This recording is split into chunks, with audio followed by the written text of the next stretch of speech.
So, you think the moon is just a pretty face in the night sky? Well, let me tell you about Ganesha and his curse on Chandrama.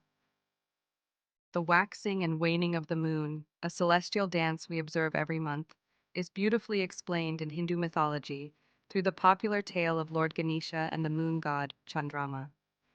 This story not only accounts for the lunar cycle, but also carries a significant lesson about humility and the consequences of pride, particularly relevant to the celebration of Ganesh Chaturthi.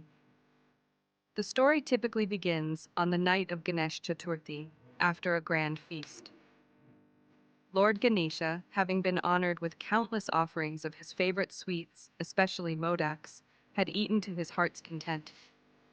Feeling full and content, he decided to take a ride on his humble vehicle, the mouse, Mushika Mushak. As they were making their way, perhaps a little too quickly, or perhaps Mushika stumbled, Ganesha lost his balance and tumbled off his mouse. He landed on the ground with a soft thud, his round belly wobbling. At that very moment, the moon god, Chandrama, shining brightly in the night sky.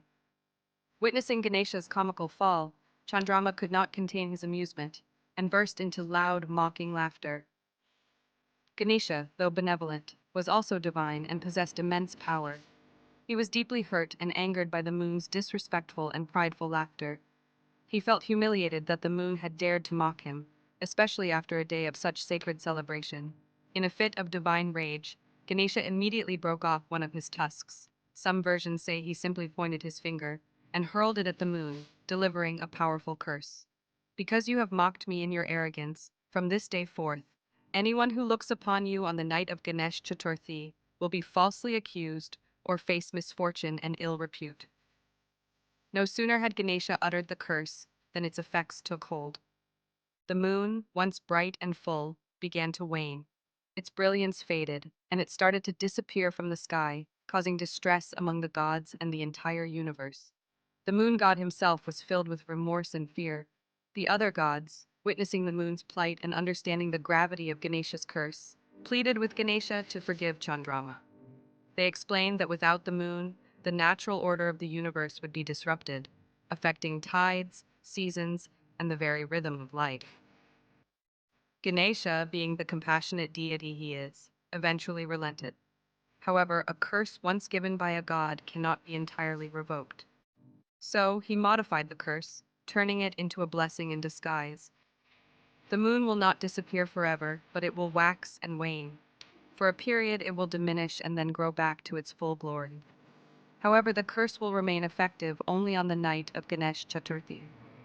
Anyone who looks at the moon on that specific night will still face false accusations or misfortune, to serve as a reminder of the consequences of pride and mockery.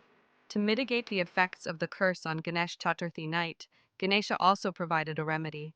If one accidentally sees the moon on that night, they can chant the Syamantaka Mani story or other Ganesha mantras to ward off the ill effects.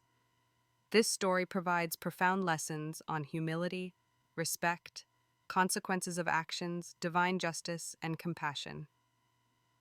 Thus, the story of Ganesha and the moon serves as a timeless reminder to be mindful of our words and actions, to cultivate humility, and to always show respect to others. We truly hope you found this video helpful and informative. If you did, a quick like and a subscribe would mean the world to us. Your encouragement is our driving force. What should we create next? Tell us in the comments, and if you feel this could benefit someone you know, please share it with your loved ones and help expand our YouTube family. May Lord Ganesha bestow his wisdom upon you and protect you with his divine grace.